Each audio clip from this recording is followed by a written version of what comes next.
Ecclesiastes chapter 1. When the son of David was king in Jerusalem, he was known to be very wise. And he said, "Nothing makes sense. Everything is nonsense. I have seen it all. Nothing makes sense. What is there to show for all of our hard work here on this earth? People come and people go, but still the world never changes. The sun comes up, the sun goes down.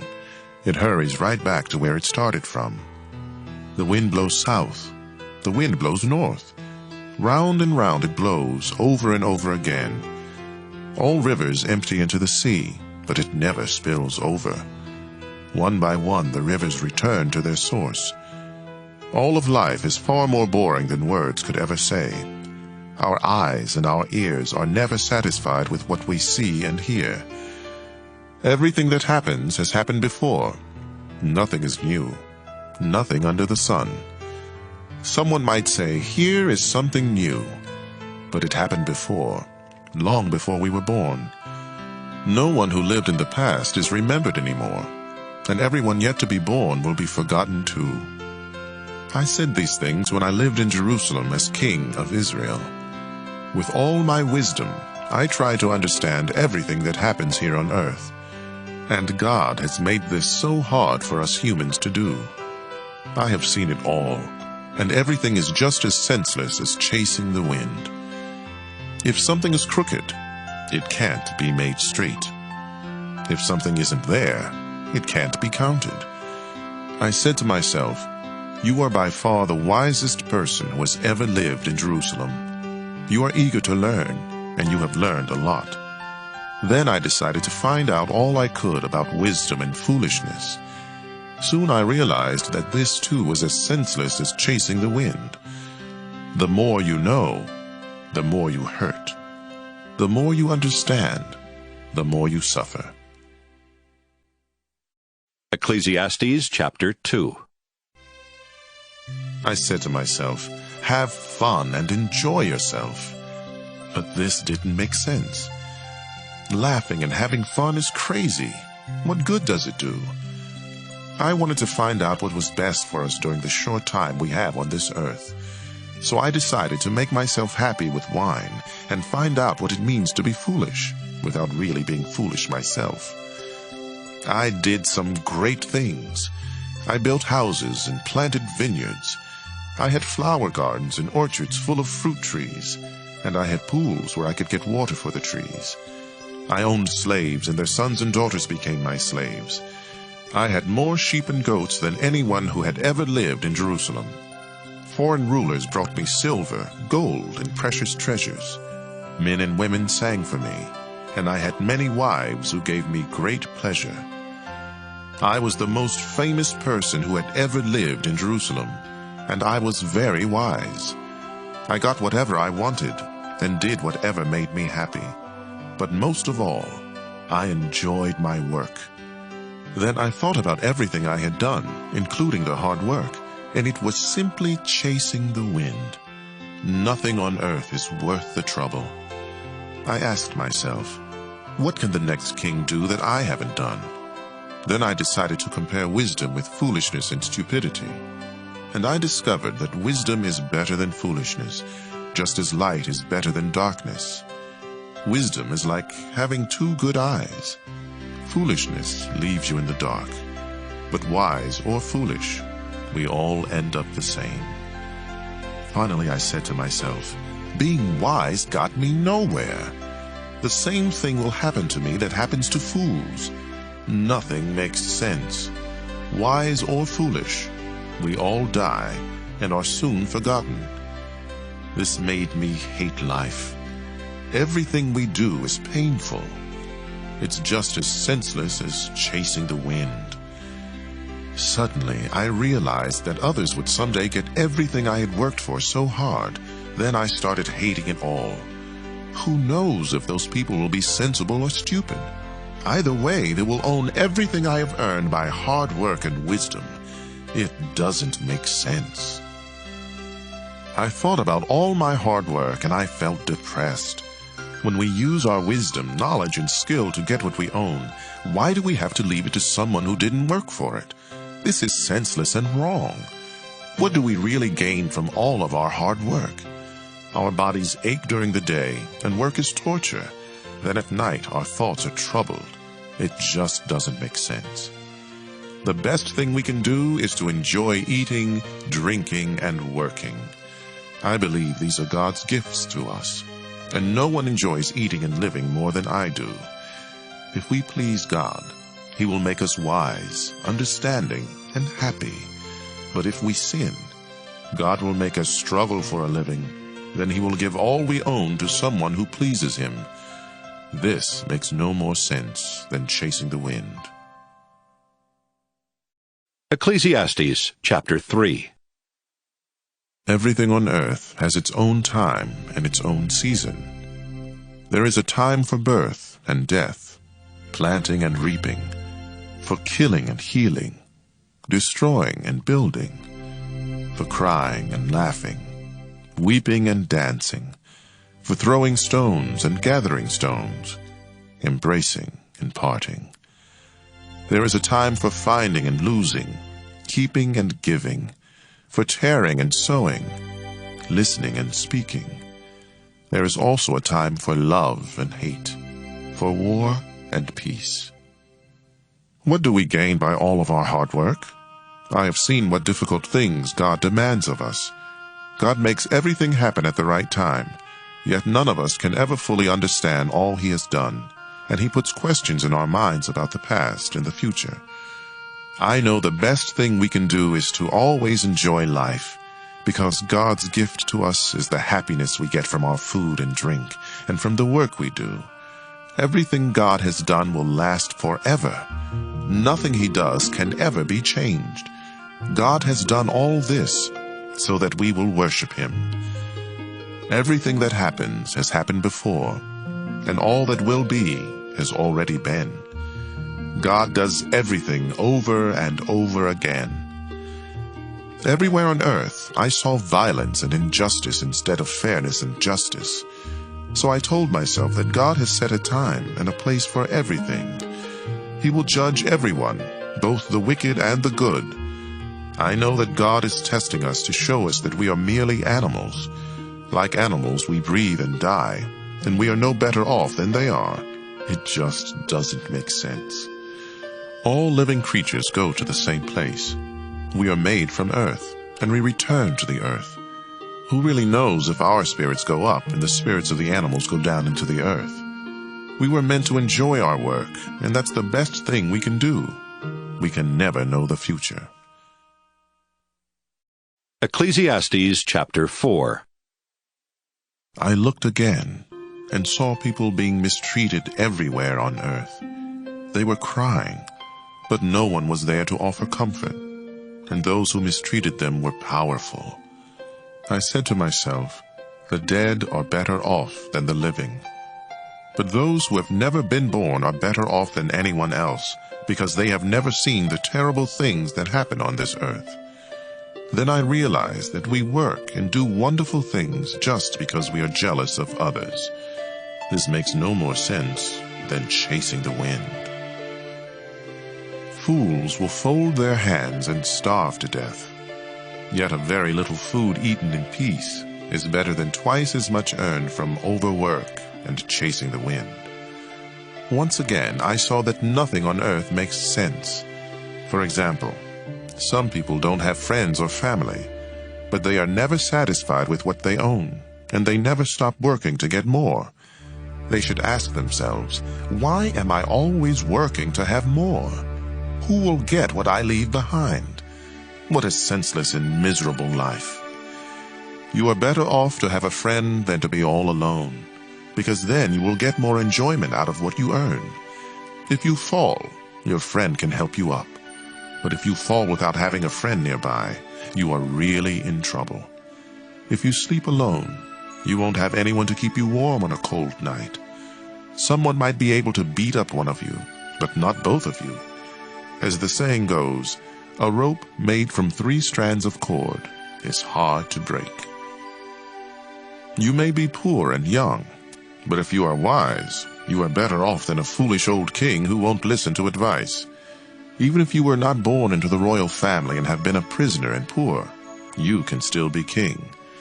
I once saw everyone in the world follow a young leader who came to power after the king was gone. His followers could not even be counted, but years from now, no one will praise him. This makes no more sense than chasing the wind. Ecclesiastes chapter 5. Be careful what you do when you enter the house of God. Some fools go there to offer sacrifices, even though they haven't sinned. But it's best just to listen when you go to worship. Don't talk before you think, or make promises to God without thinking them through. God is in heaven, and you are on earth, so don't talk too much. If you keep thinking about something, you will dream about it. If you talk too much, you will say the wrong thing.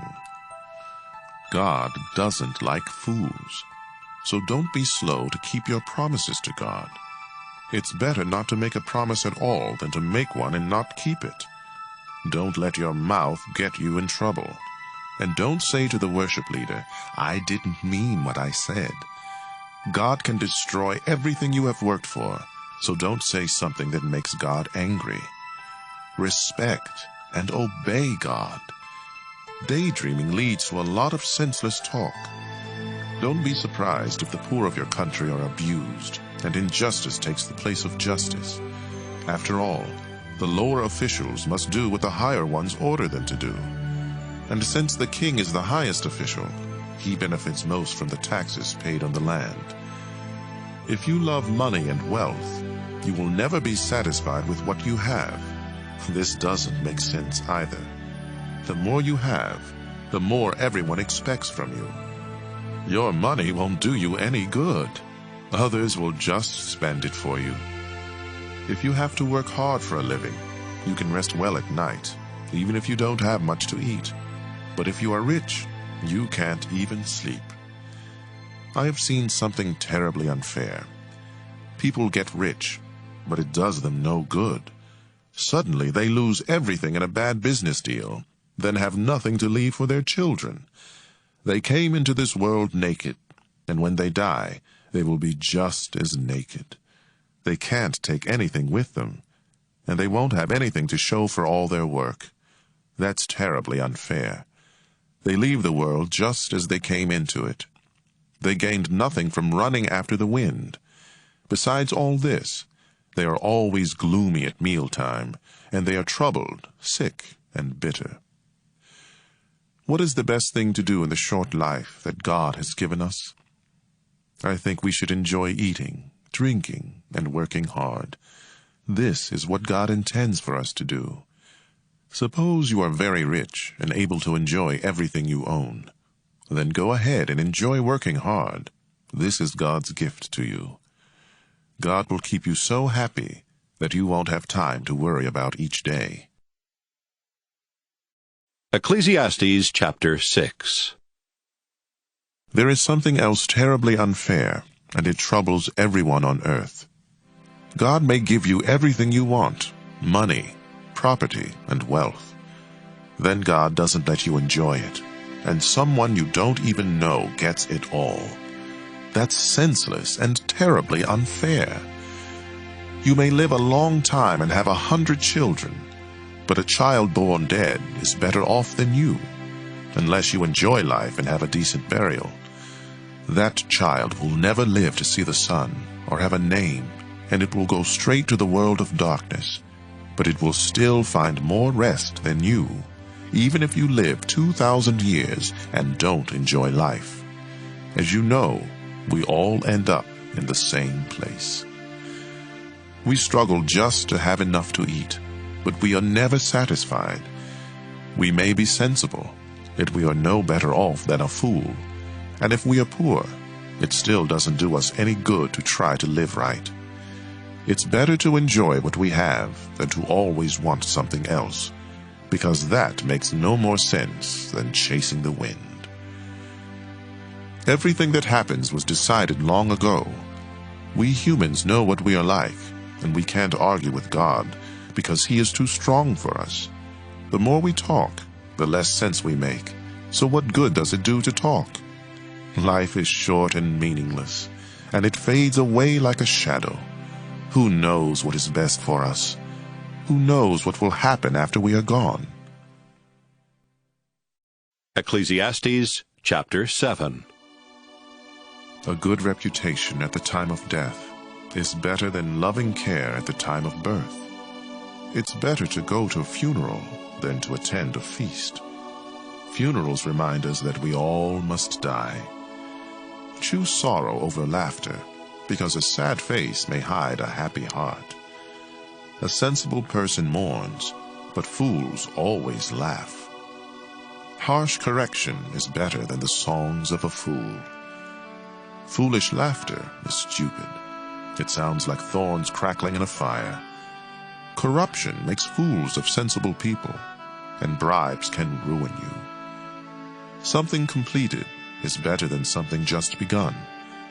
Patience is better than too much pride. Only fools get angry quickly and hold a grudge. It isn't wise to ask, why is everything worse than it used to be? Having wisdom is better than an inheritance. Wisdom will protect you just like money. Knowledge with good sense will lead you to life.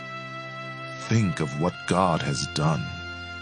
If God makes something crooked, can you make it straight? When times are good, you should be cheerful. When times are bad, think what it means. God makes them both to keep us from knowing what will happen next.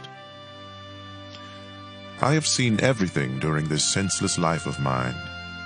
I have seen good citizens die for doing the right thing, and I have seen criminals live to a ripe old age. So don't destroy yourself by being too good or acting too smart. Don't die before your time by being too evil or acting like a fool. Keep to the middle of the road. You can do this if you truly respect God. Wisdom will make you stronger than the 10 most powerful leaders in your city. No one in this world always does right. Don't listen to everything that everyone says, or you might hear your servant cursing you. Haven't you cursed many others? I told myself that I would be smart and try to understand all of this, but it was too much for me. The truth is beyond us. It's far too deep. So I decided to learn everything I could and become wise enough to discover what life is all about. At the same time, I wanted to understand why it's stupid and senseless to be an evil fool. Here is what I discovered. A bad woman is worse than death. She is a trap, reaching out with body and soul to catch you. But if you obey God, you can escape. If you don't obey, you are done for. With all my wisdom, I have tried to find out how everything fits together, but so far I have not been able to. I do know there is one good man in 1,000, but never have I found a good woman. I did learn one thing. We were completely honest when God created us, but now we have twisted minds. Ecclesiastes chapter 8. Who is smart enough to explain everything? Wisdom makes you cheerful and gives you a smile. If you promised God that you would be loyal to the king, I advise you to keep that promise. Don't quickly oppose the king or argue when he has already made up his mind. The king's word is law. No one can ask him, "Why are you doing this?" If you obey the king, you will stay out of trouble. So be smart and learn what to do and when to do it. Life is hard, but there is a time and a place for everything, though no one can tell the future. We cannot control the wind or determine the day of our death. There is no escape in time of war, and no one can hide behind evil. I noticed all this and thought seriously about what goes on in the world. Why does one person have the power to hurt another? I saw the wicked buried with honor, but God's people had to leave the holy city and were forgotten. None of this makes sense. When we see criminals commit crime after crime without being punished, it makes us want to start a life of crime. They commit hundreds of crimes and live to a ripe old age, in spite of the saying, "Everyone who lives right and respects God will prosper, but no one who sins and rejects God will prosper or live very long." There is something else that doesn't make sense to me. Good citizens are treated as criminals, while criminals are honored as though they were good citizens. So I think we should get as much out of life as we possibly can. There is nothing better than to enjoy our food and drink and to have a good time. Then we can make it through this troublesome life that God has given us here on earth. Day and night I went without sleep, trying to understand what goes on in this world. I saw everything God does, and I realized that no one can really understand what happens. We may be very wise, but no matter how much we try or how much we claim to know, we cannot understand it all. Ecclesiastes chapter 9. I thought about these things. Then I understood that God has power over everyone, even those of us who are wise and live right. Anything can happen to any of us, and so we never know if life will be good or bad. But exactly the same thing will finally happen to all of us, whether we live right and respect God, or sin and don't respect God. Yes, the same thing will happen if we offer sacrifices to God or if we don't, if we keep our promises or break them.